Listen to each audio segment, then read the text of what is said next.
Module 1 Logistics and Supply Chain Management Part 2. This video includes types of logistics, definition of logistics management, and features of logistics management. There are mainly 5 types of logistics, that are production logistics, procurement logistics, sales logistics, recovery logistics, and recycling logistics.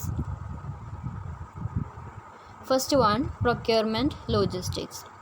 It is the flow of goods when the raw materials and parts are necessary for manufacturing are procured from suppliers. സപ്ലയേഴ്സിൽ നിന്നും ഒരു manufacturing യൂണിറ്റ്സിന് ആവശ്യമായ goods, materials, അതുപോലെ തന്നെ required ആയിട്ടുള്ള parts, അങ്ങനെയുള്ള കാര്യങ്ങളൊക്കെ എത്തിക്കുന്ന ഒരു പ്രോസസ്സാണ് പ്രൊക്യൂർമെൻറ്റ് ലോജിസ്റ്റിക്സിൽ ഇൻക്ലൂഡ് ചെയ്യുന്നത്. Procurement logistics is the sourcing of materials needed to manufacture products. Products manufacture ചെയ്യുന്നതിനാവശ്യമായ മെറ്റീരിയൽസ് അതിൻ്റെ സോഴ്സിൽ നിന്നും പ്രൊക്യൂർ ചെയ്യുക എന്നുള്ളതാണ് പ്രൊക്യൂർമെൻറ്റ് ലോജിസ്റ്റിക്സ് ചെയ്യുന്നത്. In other words, this part of supply chain focus on purchasing materials, replacement parts, auxiliary supplies, operating supplies and other items needed for manufacturing process. അപ്പോൾ ഇതിൽ നിന്ന് നമുക്ക് മനസ്സിലാക്കാം, it is a part of supply chain forces. Supply ചെയിനിൽ വരുന്ന ഒരു പാർട്ടാണ് procurement logistics. അതുപോലെ തന്നെ മാനുഫാക്ചറിങ് പ്രോസസ്സിലേക്ക് ആവശ്യമായ ഒരു പ്രൊഡക്ട്സ് മാനുഫാക്ചർ ചെയ്യുന്ന ആ പ്രോസസ്സിൽ, ഫുൾ പ്രോസസ്സിൽ ആവശ്യമായിട്ടുള്ള മെറ്റീരിയൽസ്, അതുപോലെ തന്നെ റീപ്ലേസ്മെൻറ്റ് പാർട്സ്, ഓക്സിലറി സപ്ലൈസ്, അതുപോലെ തന്നെ ഓപ്പറേറ്റിംഗ് സപ്ലൈസ്, അങ്ങനെ ഒരു മാനുഫാക്ചറിങ് പ്രോസസ്സിന് ആവശ്യമായ എല്ലാ തരത്തിലുള്ള മെറ്റീരിയൽസും പ്രൊക്യൂർ ചെയ്യുന്നത് പ്രൊക്യൂർമെൻറ്റ് ലോജിസ്റ്റിക്സിലൂടെയാണ്. Next one is production logistics. The term is used for describing logistic process within an industry. ഒരു ഇൻഡസ്ട്രിയുടെ ഇൻസൈഡ് ചെയ്യുന്ന ലോജിസ്റ്റിക്സ് ആണ്, അല്ലെങ്കിൽ ഇൻസൈഡ് നടക്കുന്ന ആക്ടിവിറ്റീസാണ് പ്രൊഡക്ഷൻ ലോജിസ്റ്റിക്സിൽ ഇൻക്ലൂഡ് ചെയ്യുന്നത്. The flow of goods that includes the management of procured parts and materials, distribution inside a factory, product management, packaging and shipping to warehouse. ഇതിൽ include ചെയ്യുന്നത് മെറ്റീരിയൽസും പാർട്സൊക്കെ പ്രൊക്യൂർ ചെയ്തത് അതിൻ്റേതായ യൂണിറ്റ്സിൽ, പ്രൊഡക്ഷൻ യൂണിറ്റ്സിലേക്ക് എത്തിച്ചു കൊടുക്കുക. അതുപോലെ തന്നെ പ്രൊഡക്ഷൻ മാനേജ്മെൻറ്റ്, പാക്കേജിങ്, പിന്നെ ആ പ്രൊഡക്ട്സിനെ വെയർഹൗസിലേക്ക് ഷിപ്പ് ചെയ്യുക, അങ്ങനെയുള്ള കാര്യങ്ങളൊക്കെയാണ് പ്രൊഡക്ഷൻ ലോജിസ്റ്റിക്സിൽ ഇൻക്ലൂഡ് ചെയ്യുന്നത്. Production logistics provides the means to achieve capital efficiency. പ്രോപ്പറായിട്ട് മെറ്റീരിയൽസിനെ മാനേജ് ചെയ്യുന്നത് കൊണ്ട് ഒരു ഓർഗനൈസേഷനിലെ ക്യാപിറ്റലിനെ കറക്റ്റായിട്ട് എഫിഷ്യൻ്റായി യൂട്ടിലൈസ് ചെയ്യാൻ പ്രൊഡക്ഷൻ ലോജിസ്റ്റിക്സിലൂടെ സാധിക്കുന്നുണ്ട്. Next one, sales logistics. Logistics എന്നത് സാധാരണയായി സെയിൽസ് ലോജിസ്റ്റിക്സിനെയാണ് റെഫർ ചെയ്യുന്നത്. It is the delivery of goods and raw materials from warehouse to wholesalers, retailers and consumers. വെയർഹൗസിൽ നിന്നും ഗുഡ്സിന് അല്ലെങ്കിൽ റോ മെറ്റീരിയൽസിന് ഹോൾസെയിലേഴ്സിലേക്കും റീറ്റെയിലേഴ്സിലേക്കും കൺസ്യൂമേഴ്സിലേക്കും എത്തിക്കുന്ന പ്രോസസ്സാണ് sales logistics. Distribution logistics and it's also known as transport logistics or sales logistics. അപ്പോൾ sales ലോജിസ്റ്റിക്സിന് distribution logistics എന്ന് പറയാം, അതുപോലെ തന്നെ ട്രാൻസ്പോർട്ട് ലോജിസ്റ്റിക്സ് എന്ന് പറയാം. അല്ലാതെ ലോജിസ്റ്റിക്സ് എന്ന് സിംപ്ലി പറഞ്ഞാൽ അത് സെയിൽസ് ലോജിസ്റ്റിക്സിന് തന്നെയാണ് റെഫർ ചെയ്യുന്നത്. It is the link between production and the market.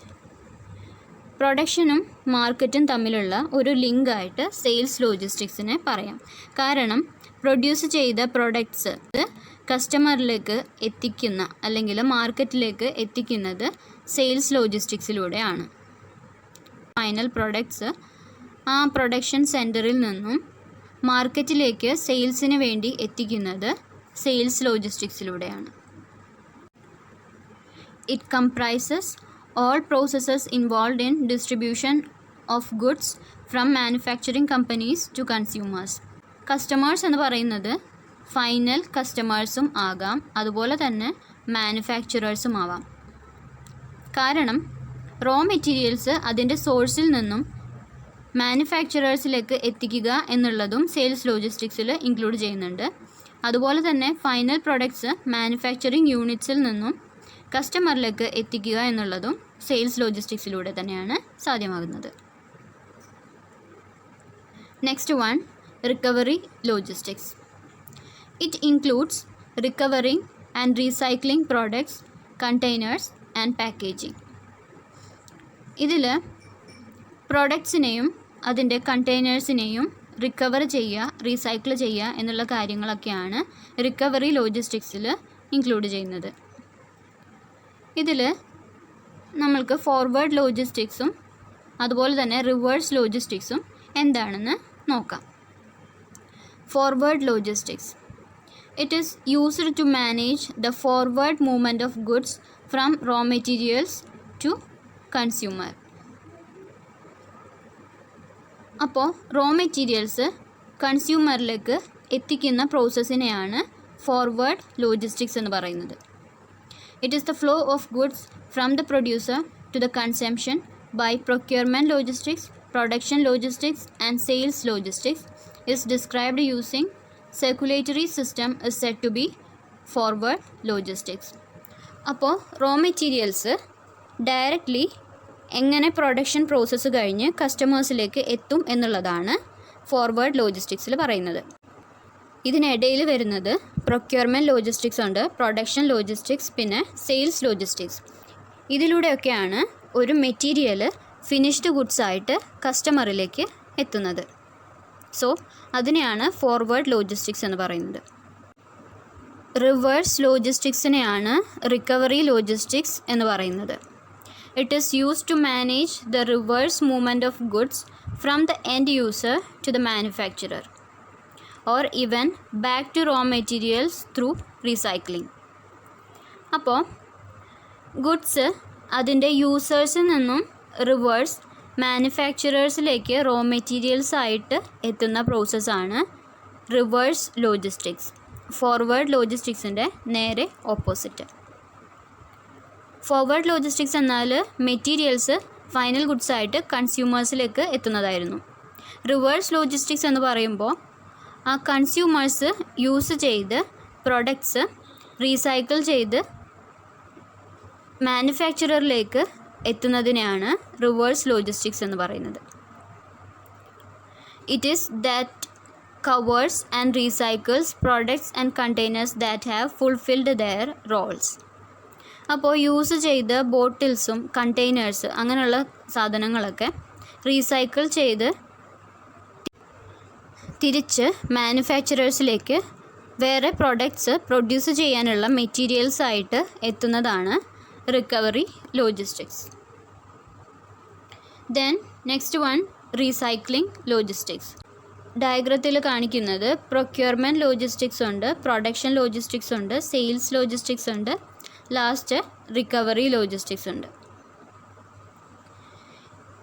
ഇവിടെ പ്രൊക്യൂർമെൻറ്റ് ലോജിസ്റ്റിക്സിലൂടെ ഐറ്റംസ് പ്രൊക്യൂർ ചെയ്ത് അത് പ്രൊഡക്ഷൻ യൂണിറ്റ്സിൽ വന്ന് ഫാക്ടറിയിൽ വെച്ച് അത് പ്രൊഡ്യൂസ് ചെയ്ത് പ്രൊഡക്ട്സ് ആയിട്ട് ലോജിസ്റ്റിക്സ് സെൻറ്ററിലൂടെ റീറ്റെയിലേഴ്സിൽ ചെന്ന് അവിടെ നിന്ന് കസ്റ്റമറിലേക്ക് എത്തുന്ന പ്രോസസ്സാണ് സെയിൽസ് ലോജിസ്റ്റിക്സ് വരെ പറയുന്നത്. ഇതിന് ശേഷം കസ്റ്റമേഴ്സ് ആ യൂസ് ചെയ്ത ബോട്ടിൽസ് അല്ലെങ്കിൽ ആ വേസ്റ്റ് ഐറ്റംസ് ഡിസ്പോസൽ സെൻറ്റർ വഴി തിരിച്ച് റോ മെറ്റീരിയലായിട്ട് ഫാക്ടറിയിലേക്ക് എത്തുന്ന പ്രോസസ്സിനെയാണ് റീസൈക്ലിംഗ് ലോജിസ്റ്റിക്സ് എന്ന് പറയുന്നത്. The example of recycling logistics are recovering and recycling empty cans, plastic bottles and old papers.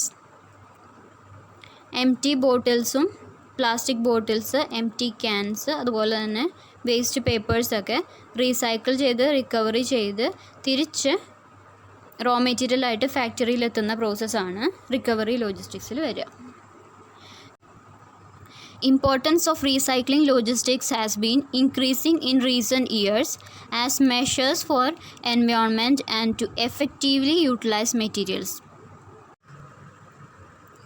Recycling ലോജിസ്റ്റിക്സിൻ്റെ ഇമ്പോർട്ടൻസ് റീസെൻ്റായി കൂടി വരികയാണ്. കാരണം പ്ലാസ്റ്റിക് ബോട്ടിൽസ് അതുപോലെ തന്നെ എംപ്റ്റി ക്യാൻസ് ഇതെല്ലാം എൻവയോൺമെൻറ്റിനെ പൊല്യൂട്ട് ചെയ്യുന്ന ഐറ്റംസാണ്. അതിനൊക്കെ റീസൈക്കിൾ ചെയ്യുക എന്നുള്ളത് വളരെ ഇമ്പോർട്ടൻ്റ് ആണ്. അതുപോലെ തന്നെ മെറ്റീരിയൽസിൻ്റെ വേസ്റ്റേജ് ഇല്ലാതെ അതിനെ എഫക്റ്റീവായിട്ട് യൂട്ടിലൈസ് ചെയ്യാനും റീസൈക്ലിംഗ് ലോജിസ്റ്റിക്സിലൂടെ സാധിക്കുന്നു. കാരണം വേസ്റ്റ് മെറ്റീരിയൽസ് തിരിച്ച് റീസൈക്കിൾ ചെയ്ത് റോ മെറ്റീരിയൽസായിട്ട് മാനുഫാക്ചറിങ് യൂണിറ്റ്സിലേക്ക് എത്തിക്കുകയാണ് റീസൈക്ലിംഗ് ലോജിസ്റ്റിക്സ് വഴി ചെയ്യുന്നത്. ഇത് പൊല്യൂഷൻ കുറയ്ക്കാനും അതുപോലെ തന്നെ കോസ്റ്റ് എഫക്റ്റീവായിട്ട് മെറ്റീരിയൽസ് യൂസ് ചെയ്യാനും ഹെൽപ്പ് ചെയ്യുന്നു. In general business sense, logistics is the management of the flow of things between the point of origin and the point of consumption to meet the requirements of consumers and corporations. Generally, നമുക്ക് പറയാം logistics എന്നത് കോർപ്പറേറ്റ്സിൻ്റെയും കസ്റ്റമേഴ്സിൻ്റെയും requirements meet ചെയ്യാനുള്ള products and materials അതിൻ്റെ ഒറിജിനിൽ നിന്നും ഡെസ്റ്റിനേഷനിലേക്ക് എത്തിക്കുക എന്നുള്ളതാണ് logistics generally പറയുന്നത്. Sources managed in logistics may include tangible goods such as materials, equipments and supplies as well as food and other consumable items. അപ്പോൾ ഈ ലോജിസ്റ്റിക്സിൽ സപ്ലൈ ചെയ്യുന്ന ഈ ഒറിജിനിൽ നിന്നും ഡെസ്റ്റിനേഷനിലേക്ക് എത്തിക്കുക എന്ന് നമ്മൾ പറഞ്ഞു. അതിൽ പല ടൈപ്പ് ഓഫ് ഐറ്റംസ് ഇങ്ങനെ സപ്ലൈ ചെയ്യുന്നുണ്ട്. അതിൽ എന്തൊക്കെ ഇൻക്ലൂഡ് ചെയ്യുന്നുണ്ട് എന്നുള്ളതാണ് ഈ പറയുന്നത്. മെറ്റീരിയൽസ്, എക്യുപ്മെൻറ്റ്സ്, സപ്ലൈസ്, അതുപോലെ തന്നെ ഫുഡ് ഐറ്റംസും അതർ കൺസ്യൂമബിൾ ഐറ്റംസും, അതായത് ഫൈനൽ കൺസംഷന് വേണ്ടി യൂസ് ചെയ്യാൻ പറ്റിയ ഐറ്റംസും എല്ലാം ഈ സപ്ലൈ ചെയിൻ മാനേജ്മെൻറ്റിൽ അല്ലെങ്കിൽ ലോജിസ്റ്റിക്സിൽ ഇൻക്ലൂഡ് ചെയ്യുന്നുണ്ട്. Next one is definition of logistics management. According to Philip Kotler, market logistics involve planning, implementing and controlling physical flow of materials and final goods from the point of origin to the point of use to meet consumer requirements at a profit. Philip കോട്ട്ലറിൻ്റെ definition പ്രകാരം market logistics എന്നത് കൺസ്യൂമേഴ്സിൻ്റെ requirements meet ചെയ്യാനായിട്ട് പ്രൊഡക്ട്സിനെ അതിൻ്റെ ഒറിജിനിൽ നിന്നും ഡെസ്റ്റിനേഷനിലേക്ക് എത്തിക്കുന്ന പ്രോസസ്സാണ്. And it includes proper planning വേണം, ഇംപ്ലിമെൻറ്റേഷൻ വേണം, കൺട്രോളിങ് വേണം. ആ ഫ്ലോയിന് അല്ലെങ്കിൽ ആ ഗുഡ്സ് അതിൻ്റെ ഒറിജിനിൽ നിന്നും ഡെസ്റ്റിനേഷനിലേക്ക് എത്തുന്ന ആ പ്രോസസ്സ് എങ്ങനെയാണെന്നുള്ളത് പ്ലാൻ ചെയ്യണം, അത് ഇംപ്ലിമെൻറ്റ് ചെയ്യണം, അതിലെന്തെങ്കിലും പ്രോബ്ലംസ് ഉണ്ടോ വേരിയേഷൻസ് ഉണ്ടോ എന്നുള്ളത് നോക്കിയിട്ട് കൺട്രോൾ ചെയ്യണം. അതുപോലെ തന്നെ and they charge profit for it. അവർ ഒരു പ്രോഫിറ്റ് ഇതിൽ ഇൻക്ലൂഡ് ചെയ്യുന്നുണ്ട്. ഒരു പ്രോഫിറ്റ് കൂടി ചാർജ് ചെയ്തിട്ടാണ് കസ്റ്റമേഴ്സിൻ്റെ റിക്വയർമെൻറ്റ്സ് മീറ്റ് ചെയ്യാനുള്ള ഈ പ്രോസസ്സുകൾ ചെയ്യുന്നത്. Next is features of logistics management. Smooth flow of goods such as raw materials, work in progress and finished goods. നമ്മൾ പല പ്രാവശ്യം പറഞ്ഞതാണ്, ഇവിടെ ലോജിസ്റ്റിക്സ് മാനേജ്മെൻറ്റിലൂടെ കസ്റ്റമേഴ്സിലേക്ക് ഗുഡ്സ് ആൻഡ് സർവീസസ് കറക്റ്റായിട്ട് എത്തിച്ചു കൊടുക്കാനായിട്ട് സാധിക്കുന്നുണ്ട്. അത് റോ മെറ്റീരിയൽസ് ആയിക്കോട്ടെ, വർക്ക് ഇൻ പ്രോഗ്രസ് ആയിക്കോട്ടെ, ഫിനിഷ്ഡ് ഗുഡ്സ് ആയിക്കോട്ടെ. റോ മെറ്റീരിയൽസ് മാനുഫാക്ചറേഴ്സിലേക്ക് എത്തിക്കുക, വർക്ക് ഇൻ പ്രോഗ്രസ് മാനുഫാക്ചറേഴ്സിലേക്ക് എത്തിക്കുക, അതുപോലെ തന്നെ ഫിനിഷ്ഡ് ഗുഡ്സ് കസ്റ്റമേഴ്സിലേക്ക് എത്തിക്കുക. ഇവിടെ വർക്ക് ഇൻ പ്രോഗ്രസ് എന്നത് അൺകംപ്ലീറ്റഡ് പ്രോഡക്റ്റ്സ് ആണ്. ഫർദർ പ്രോസസ്സിങ്ങിലൂടെ മറ്റുള്ള പ്രോഡക്ട്സ് ഫിനിഷ് ചെയ്യാൻ വേണ്ടിയില്ല, അല്ലെങ്കിൽ മറ്റുള്ള പ്രോഡക്ട്സ് പ്രൊഡ്യൂസ് ചെയ്യുന്നതിനായി യൂസ് ചെയ്യുന്ന പ്രോഡക്ട്സ് ആണ് വർക്ക് ഇൻ പ്രോഗ്രസ്സിൽ ഇൻക്ലൂഡ് ചെയ്യുന്നത്. Next one, it enables real time flow of information about products demand and availability. അപ്പോൾ പ്രോഡക്ട്സിൻ്റെ ഡിമാൻഡ് അതുപോലെ തന്നെ അതിൻ്റെ അവൈലബിലിറ്റിയെക്കുറിച്ചും ഇൻഫർമേഷൻ ലോജിസ്റ്റിക്സിലൂടെ അവൈലബിൾ ആണ്. Delivery of quality product in required quantity without keeping excess safety stock. ഈ സ്റ്റോക്ക് കീപ്പ് ചെയ്യാതെ തന്നെ കറക്റ്റ് ടൈമിൽ good quality products correct quantity available ആക്കാൻ അല്ലെങ്കിൽ ഡെലിവറി ആക്കാൻ ലോജിസ്റ്റിക്സ് മാനേജ്മെൻറ്റിലൂടെ സാധിക്കുന്നുണ്ട്. സേഫ്റ്റി സ്റ്റോക്ക് എന്നത് ക്വിക്ക് റിക്വയർമെൻറ്റ്സ് മീറ്റ് ചെയ്യാൻ വേണ്ടിയിട്ട് അല്ലെങ്കിൽ sudden requirements sudden orders meet ചെയ്യാൻ വേണ്ടി കീപ്പ് ചെയ്യുന്നതാണ് safety stock. Safety stock keep ചെയ്യാതെ തന്നെ ക്വിക്ക് ഡെലിവറി ലോജിസ്റ്റിക്സ് മാനേജ്മെൻറ്റിലൂടെ സാധിക്കുന്നുണ്ട്. It enables movement and storage of goods in appropriate quantity. Correct quantity goods delivery ചെയ്യാനും അതുപോലെ തന്നെ സ്റ്റോർ ചെയ്യാനും ലോജിസ്റ്റിക്സ് മാനേജ്മെൻറ്റിലൂടെ സാധിക്കും. കാരണം ഇവിടെ പ്രോപ്പർ പ്ലാനിംഗ് ഉണ്ട്, ഇംപ്ലിമെൻറ്റേഷൻ ഉണ്ട്, കൺട്രോളിംഗ് ഉണ്ട്. Then logistics management enhances profitability and productivity. Efficient ആയിട്ടുള്ള ലോജിസ്റ്റിക്സ് മാനേജ്മെൻറ്റിലൂടെ ഒരു കമ്പനിക്ക് പ്രൊഡക്ടിവിറ്റി ഇൻക്രീസ് ചെയ്യാനും പ്രോഫിറ്റ് കൂട്ടാനും സാധിക്കുന്നതാണ്. Integration of various managerial functions for optimization of resources. റിസോഴ്സിനെ ഒപ്റ്റിമം യൂട്ടിലൈസ് ചെയ്യാൻ വേണ്ടി പല മാനേജറിയൽ ഫങ്ഷൻസിനെ ഇൻ്റഗ്രേറ്റ് ചെയ്തുകൊണ്ടാണ് ലോജിസ്റ്റിക്സ് മാനേജ്മെൻറ്റ് പ്രവർത്തിക്കുന്നത്. കാരണം മാനേജറിയൽ ഫങ്ഷൻസിൽ പ്ലാനിങ്, ഇംപ്ലിമെൻറ്റേഷൻ, കൺട്രോളിങ് അങ്ങനെ പല ഐറ്റംസ് ഇൻക്ലൂഡ് ചെയ്യുന്നുണ്ട്. അതുപോലെ തന്നെയാണ് ലോജിസ്റ്റിക്സ് മാനേജ്മെൻറ്റിലും. ഇവിടെയും correct proper planning, implementation and controlling of പ്രോസസ്സിനെ കറക്റ്റായിട്ട് പ്ലാൻ ചെയ്യുകയും ഇംപ്ലിമെൻറ്റ് ചെയ്യുകയും കൺട്രോൾ ചെയ്യുകയും ഇവിടെ ലോജിസ്റ്റിക്സ് മാനേജ്മെൻറ്റിൽ ചെയ്യുന്നുണ്ട്. These are the features of logistics management. Thank you.